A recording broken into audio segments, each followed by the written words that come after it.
We chose the dramatic music for good reason. BYU football, you may have heard, lost 5 straight games to close out the 2024 season. Austin, BYU hasn't won a game in football since October. And we're going to take a deep dive into the numeric struggles that show why BYU football could not climb over the hill in November. Specifically, beginning with the offense, okay? So just take into consideration some of these numbers, and fear not, we're going to discuss what we expect to be better. But in total offense, this is unbelievable. This is BYU we're talking about. Austin, you put on some all-time offenses, okay? Last year, BYU was 118th overall in FBS. That's like bottom 10th, okay? In total offense with 309.8 yards a game. Scoring offense, only 23 a game. This is BYU's offense. They're used to scoring 24 points in a quarter. Yeah, it hasn't, hasn't been of BYU historic teams or historic production. But, I got to be honest with you. I think the trajectory that we were headed on towards the end of the season, even though the record didn't show, I think things were gelling. I think A-Rod didn't anticipate a lot of things, right? I think, our offense heavily relied on the play action. We weren't getting that because we couldn't establish a run game. We had a freshman running back, as we're seeing here with LJ, who maybe a little bit inexperienced, maybe had a little bit of hesitation, but man, is he as raw as ever, and I expect a huge year from for him. Okay. But yeah, new conference. I think there was just some kind of some growing pains we had to go through. I really like the trajectory of what we finished the season on last year and kind of what's going on this year. BYU losing 5 straight, yes, and Jake Retzloff, he had to face all top 5 Big 12 teams in Oklahoma and Oklahoma State and Iowa State and West Virginia. Not easy sledding for the backup quarterback. Yeah, you got to look at the schedule, too, of who we were playing, man. We were playing some very difficult teams with great defenses. Rough. As well as great ground game, right? So, it was, the red zone offense has got to get better. Our first and second down efficiency's got to get better, which we're not seeing here. Okay. But yeah, we do those things, man. I think this team, especially the offensive side of the ball, is going to be gelling a lot better. We're going to throw out some more numbers here. BYU averaged 1.6 points per drive, which was 111th in FBS. Okay, so 118th overall total offense in the football bowl subdivision, 99th in points per game, and 111th in points per drive. Okay, these are all almost historically bad numbers for BYU, really as bad as they've been since 2017 when BYU last had a losing record, 4-9, only this time it's in the Big 12, okay? The defense, statistically speaking, not that much better, Austin. Total defense, BYU gave up almost 418 yards a game. That's 106th in the bowl subdivision. Scoring defense, Cougars allowed almost 30 points a game. That's 96th. Points per drive was middle of the pack-ish, but still bottom half, 2.29 points per drive, given up 74th in FBS. The best statistic out of all 6 of those numbers that I gave you on offense and defense is the defense giving up 2.3 points per drive, which was not even top half in college football. This is crazy. And I know that the competition took a massive uptick moving into the Power 5 level, 10 Power 5s for the first time ever. So I'm considering that as well. We'd still expect BYU to win 6 games and still be average, middle of the pack in these numbers. So when you look at these numbers, Austin, yep. I know you said you expect the BYU offense and defense to take some leaps. My question for you is, how big of a leap do you expect both sides of the ball to take, and why do you expect that? Okay, so it's a great question.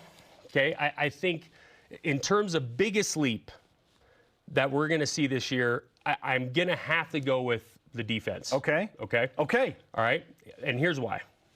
One, this will be the second year under Jay Hill's regime. Yes. And his defense. Mm-hmm. There's something to be said about having to learn a new system, right?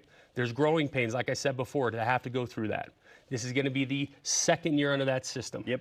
Okay? A lot of guys more comfortable with it. And he brings in a linebacker who is at the heart of his defense, who knows it, who played it, and played it well at Weber State. Okay. We also have the return of Tyler Batty. Animal, right? He's got a little screw loose, which you have to have playing defensive end, okay? I like Tyler a lot. We got the return of Ben Bywater. That was a huge loss last year, right? Kind of the bell cow of the defense, made that defense go, brought that swagger that he has to the defense. That was a huge missing piece. And then also Jacob Robinson. One thing that we have to also account for is we were playing with, and this is what I would want to know, of the total defensive yards allowed, how many of those were passing yards? Because our secondary, I mean, we were at the bottom of the barrel in terms of roster. Yes, BYU was playing their 5th and 6th safeties. 5th and 6th at times. Because if I remember right, I think against the run game, we faced some of the top running backs in the country, right? Without question. Without question. And we did a pretty dang good job against them, right? I mean, and so to me, if I'm remembering right, we couldn't handle the air raid, or we couldn't handle the ball in the air really well, and that just goes to inexperience and who we had back there. But with Jacob Robinson leading the pack and getting those returning starters back, I do think the defense is poised to make a greater jump. Okay, and you bring up some big names. I'm going to throw Micah Harper back into the mix too. Okay. He's gone through 2 season-ending injuries in different seasons, but Micah playing safety and Jay Hill coaching the safeties, along with the understandable depth that has been developed. So as much as it stunk last year to play a bunch of guys at safety and have to move the secondary around, all of those guys got incredibly important and relevant reps. Right. So Jay Hill's got some options to work with, some guys that made plays that were not expected to make plays. Ethan Slade comes to mind. I mean, Ethan was maybe 4th on the depth chart when the season began. All of a sudden, halfway through the year, he's your best safety on the field. He's making plays. Right. So that should help.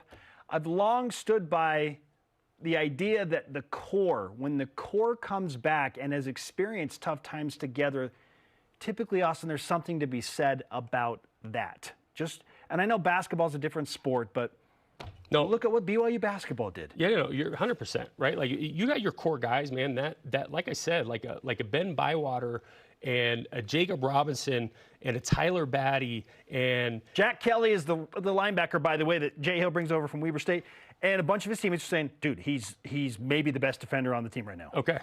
But you have a core group of guys, man, that swagger and that mentality and that attitude oozes out onto everybody else, right? And everybody latches on and goes along for the ride, right? Which is why, those losses are huge, especially on the defensive side of the ball, because that cohesion it plays such a huge part in a defensive success. Now, I'm not saying that the offense isn't poised for a great year. Sure, technically speaking, they were so bad last year, there's more room to move up, right? Listen, I think this is a hard decision for me, because I look at the offense as well.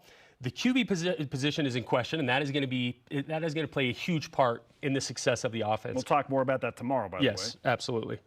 But I look at guys like that are developing into leadership roles, again, that are going to be that core and are going to have an effect on everybody else, like Chase Roberts, Keanu Hill in a new position. I think him being in tight end, we had him on the show not too long ago, but him being at tight end allows him to kind of like spread his wings a little bit and take a little bit more ownership in the team, where he's not just one of 6 receivers, okay?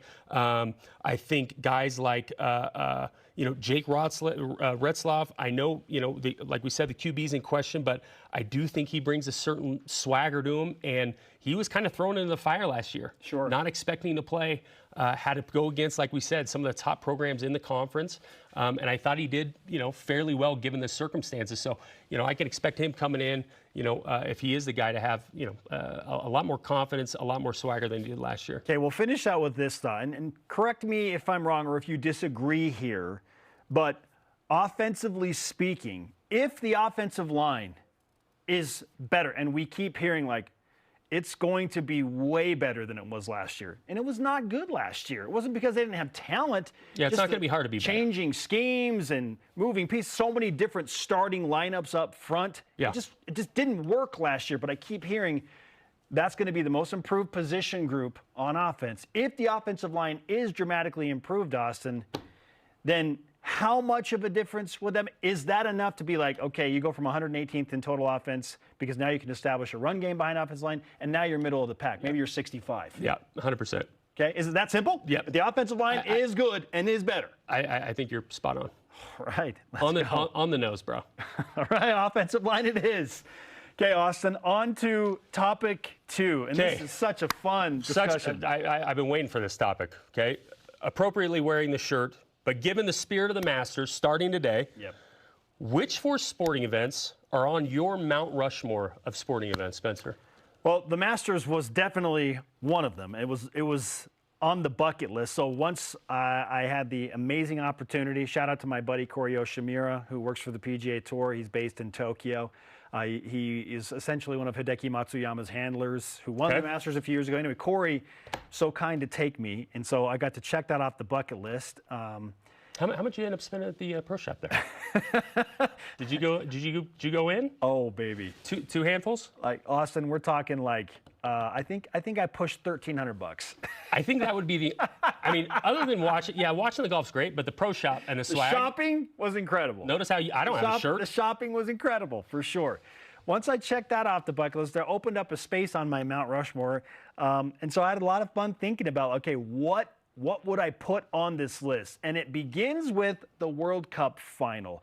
Oh, how I wish I could have been at the last World Cup final when Lionel Messi and Argentina just pulled out an unbelievable performance to win right there. The FIFA World Cup final is leading the way for me.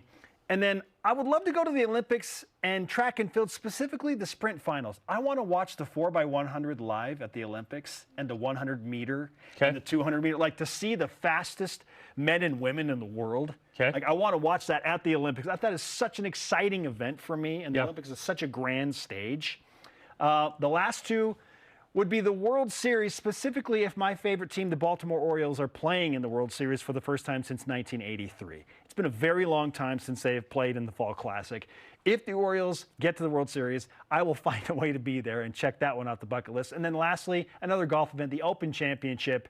Maybe it's in Scotland or Ireland, but watching the best of golf play in Europe on those historic tracks where golf was essentially invented in Scotland, that to me would be bucket list. 2 golf events on the Mount Rushmore? There were until the Masters got checked off. Now it's the Open Championship. That's the one that slid in. Like now that the Masters, I was like, okay, we'll leave one golf event on the mountain, and that is the Open Championship. What about you? College football playoff. Okay. BYU playing there, or just the college football playoff in general? College football playoff. Okay. Always get hyped for that. Okay. March Madness.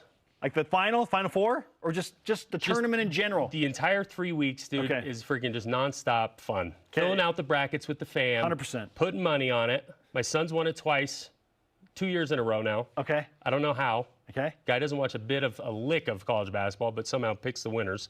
Okay. That's how it goes typically. Yeah. Okay. The Masters have not been. Would love to go. Would love to get some swag. Okay. And then I too, World Cup. Oh man. Served my mission in Argentina, in Buenos Aires. Okay. Messi, literally a god down there.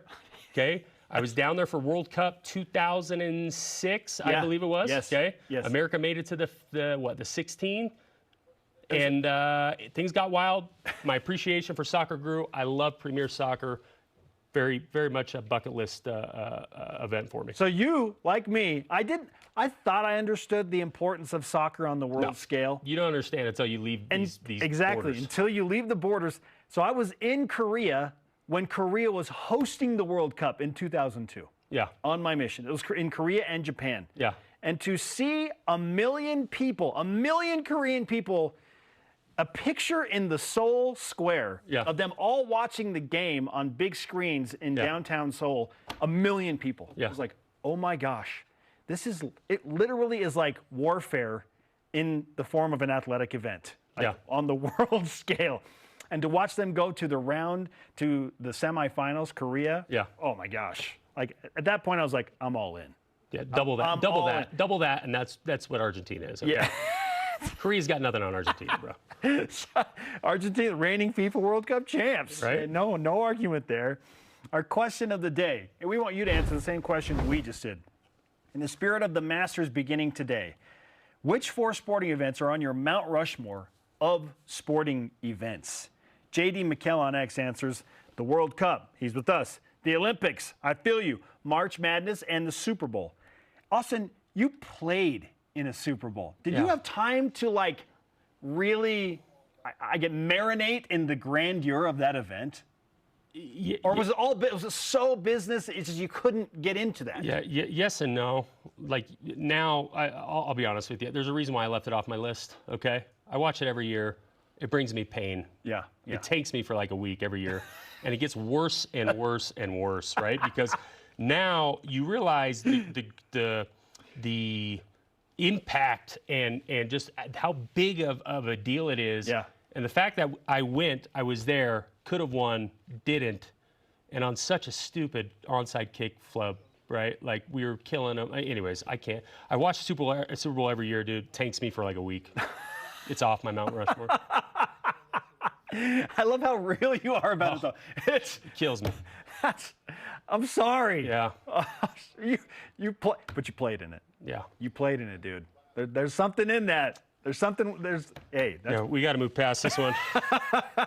we need to move on.